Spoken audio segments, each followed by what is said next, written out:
Officers of the church. So first of all, let's look at the point number one, proposed officers of the universal church. So you know that we already have discussed the differences between universal church and the local church. We are going to look at some of the proposed offices that will help us, because we wanted to have some clarity on what are the offices of the church. So a favorite tackle proponents of non-congregational, especially episcopal systems of polity, is to note the existence of offices of the universal church. So who believes in the existence of the offices of universal church? It is those who teach Episcopalianism, churches like Roman Catholics and others. So they believe that church, that's the reason they call themselves as Catholic Church or Universal Church. There's only one church. So there are a lot of people who believe that only their church is right church, right? That means there is only one and true church. If you look at that, if you look at the way that they explain, that is the way they are going to say only one and true church. But we believe in many churches, many local churches, right? So there is you can clearly see that difference. So the reason why they believe that there is only one and true church, they believe that one and true church is the universal church. So what are the offices of the universal church? Following is an examination of this claim, following the purported listing of these offices. So they usually go to Ephesians 4:11, right? Ephesians 4:11. Now, what do we read in Ephesians? This is what we read. Christ gave some to apostles, to be apostles. What did Christ gave, right? So while if you look into the context, maybe yes, gifts. So Christ gave some to be apostles, some to be prophets, some to be evangelists, some to be pastors and the teachers. So apostles, prophets, evangelists, pastors, and teachers. So you got 5 names here to prepare God's people for works of service, so that the body of Christ may be built up. So this is the verse that usually they say, right? So they say these offices are kind of offices of the universal church. But before we delve into, or before we understand some of these, what are the real offices, we wanted to have some clarity. And that clarity is this: what is the difference between office and function? Right? What is the difference between office and function? This is very important as far as our study is concerned, as far as ecclesiology is concerned. As an office, so this is from the Webster's Dictionary, a special duty, charge, or a position conferred by an exercise of governmental authority for the public purpose. So this is what Webster explained. What is an office? So this is a special duty, charge, or position conferred by an exercise of governmental authority, and it is for a public purpose. As such, office involves what? A formal election, appointment, commission, right? So it can be an election, or it can be appointment, it can be commission. Number 2, it also involves a position from which authority and function follows. Look at that. Office is a position from authority or function flows. So function or authority flows from office. It is with this preliminary definition in view that we ask whether Ephesians 4:11 formally introduced 5 offices of a church or some other category of ecclesiastical function. All right. So we are asking the question, we see Ephesians 4:11, is it talking about 5 offices of the church?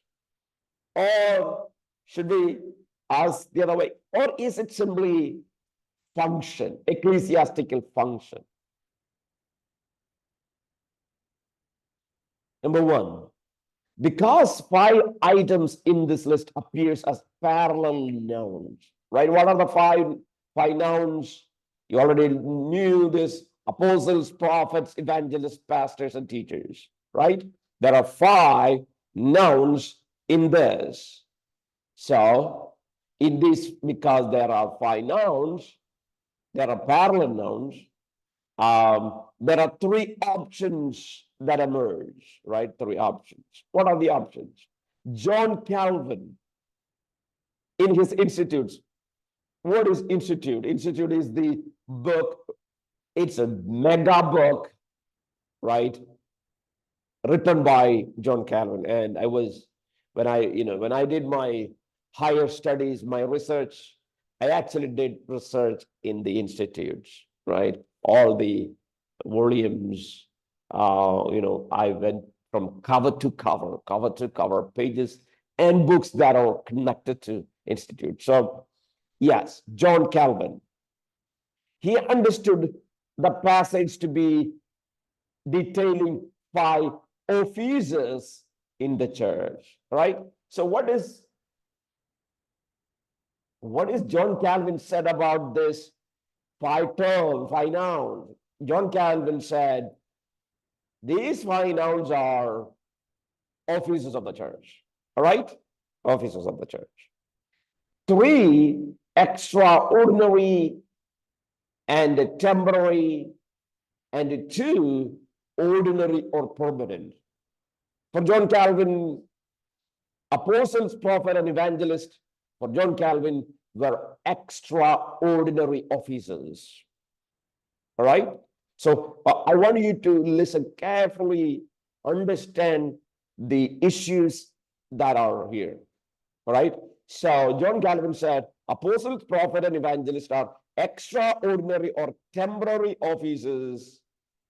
And that means if it is temporary, it is no more here. And the 2 ordinary or permanent offices, that pastor and a doctor, right? Calvin always used the word doctor for the teacher. And therefore, I remember my studying of church history, there was a portion known as doctors of churches, doctors of the church. Those were mainly teachers. All right. So this is what John Calvin wants to say. A movement traceable to Dallas Seminary, which is even now, you know about Dallas Seminary, right? Are connected with the fixation on spiritual gifts during the 50s and 80s, suggests that contrarily, that pastor deals 5 spiritual gifts that exist irrespective of office. So Dallas Seminary and the professors of Dallas Seminary, they just said the just opposite. I think modern, still some of them hold the same view. Power on, Bluetooth mode. Same view is being held, right? So what is that? These 5 nouns talks about 5 gifts, 5 spiritual gifts that exist irrespective of an office. All right, so John Calvin said 5 of them are officers. A movement within the Dallas Seminary always came up with the idea that these are 5 gifts, irrespective of their office. Then the mediating position. So if John Calvin was on the left side, people from the Dallas was on the right side. A mediating position for those who can accept neither extreme is that this passage was detailing gifted men, not necessarily officers, but more than just another routine list of gifts. As Thomas Reiner says, the list here is a suggestion that there are some gifts that are a regular feature in the lives of some persons. So they said some are very regular features. That is what Schreiner said. And not necessarily officers, but it is more than just gifts. Dallas, see, John Calvin said it is completely gifts. Dallas group of people promoted the idea it's completely gifts. Thomas Schreiner said it is, of course, gifted men, but it's not simply gift because it is not a routine list of gifts. It is more than that. In the end, it is probably not exegetically necessary to conclude the 5 ideas in Ephesians 4:11, such as apostles, prophets, evangelists, pastors, and teachers, are absolutely parallel. What is that? It is probably not exegetically necessary to conclude that this is parallel. That means I am saying it's not necessary to be absolutely parallel. In fact, there may be a good syntactical reason to suggest that these ideas are not parallel in function. Not parallel in function. All right. So I am saying, of course, there are 5 words, 5 nouns, like not necessarily to be parallel. I am just talking about some grammatical rules or certain rules that connected to Greek language. Let me go through that, right? If you wanted to, because I know that you've never been taught in Greek and grammar, so it's not going to be that easy. But for the sake of our class, let me read, and so that we will understand what is this, at least some clarity. Some maintain, based on appeals to the Granville-Sharp rule, that the unauthorized construction of the last term teachers connects it with the preceding term pastors, so resulting not in 5 but 4 terms, right? So yes, according to the Greek grammar, some would argue there are only 4 terms. What are the 4 terms? Apostles, prophets, evangelists. And the last 2 nouns, like pastors and teachers, according to the Greek grammar rule, it is actually 1, like pastors, pastor teachers. You see? Some would translate and explain this way, right? Pastor teachers. So first, understand that there is an argument, according to the Greek grammar, that it is not 5, but 4. Dan Wallace, one of the great Greek scholar from Dallas, actually, has definitely demonstrated both exegetically and contextually that this understanding is incorrect both on syntactical and contextual ground. So, but Dan Wallace said, no, exegetically, this understanding is incorrect. What? There are only 4. Not only does Granville-Sharp rule not apply here, he says, Scripture regularly refer to teachers who are not pastors. There are ample of evidences in the Bible referring to individuals as teachers who are not pastors. This does not mean, however, the ideas are to be regarded as totally distinct. Instead, the likeliest understanding of this construction is the first term pastor is the subset of the second term teacher, thus giving translation pastors and other teachers. This is, again, I am talking about how people explain this passage. Pastor, teacher, or pastors and other teachers is another way of explaining.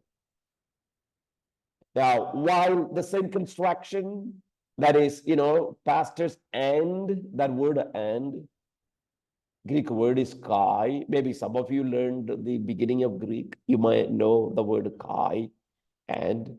So while same construction, article, then plural noun, right? Plural noun, pastors, does not appear elsewhere in 411.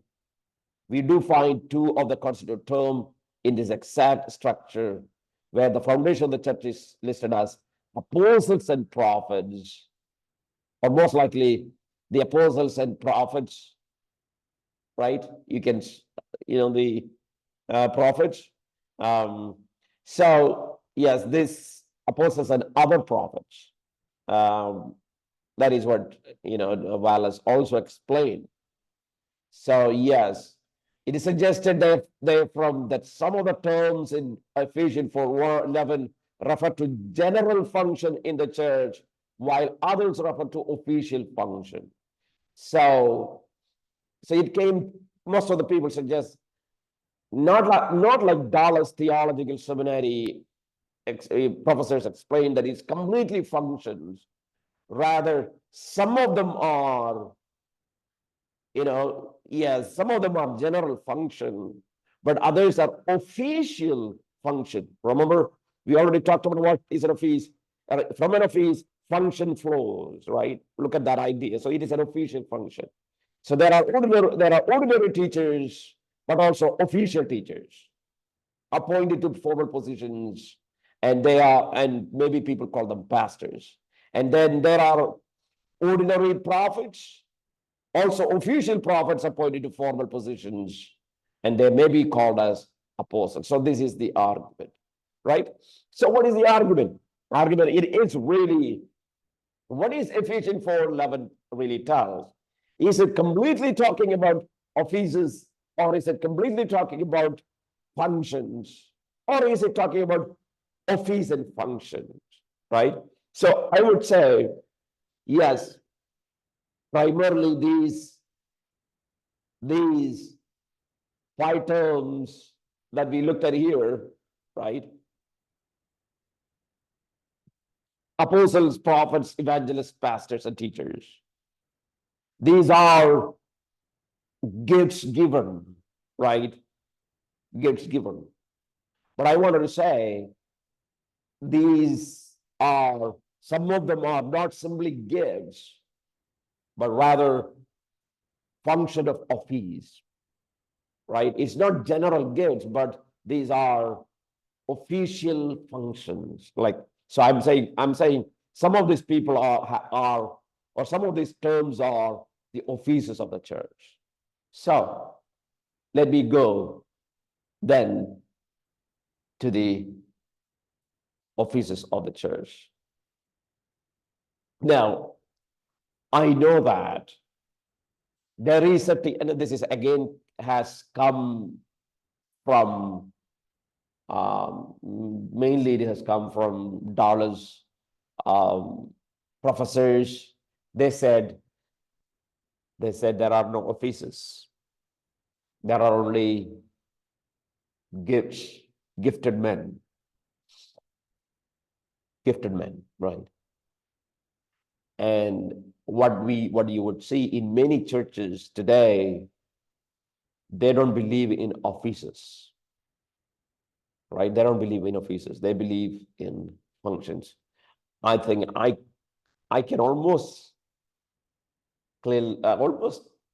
dogmatically say many of the brethren churches did not believe in the offices. Rather, they are gifted men, right? These are the gifts or functions. Maybe that's the way they explain. But I am going to say, right, there are offices in the church. And I wanted to say the first one is apostle. Apostle is an office. So, okay, so let's go.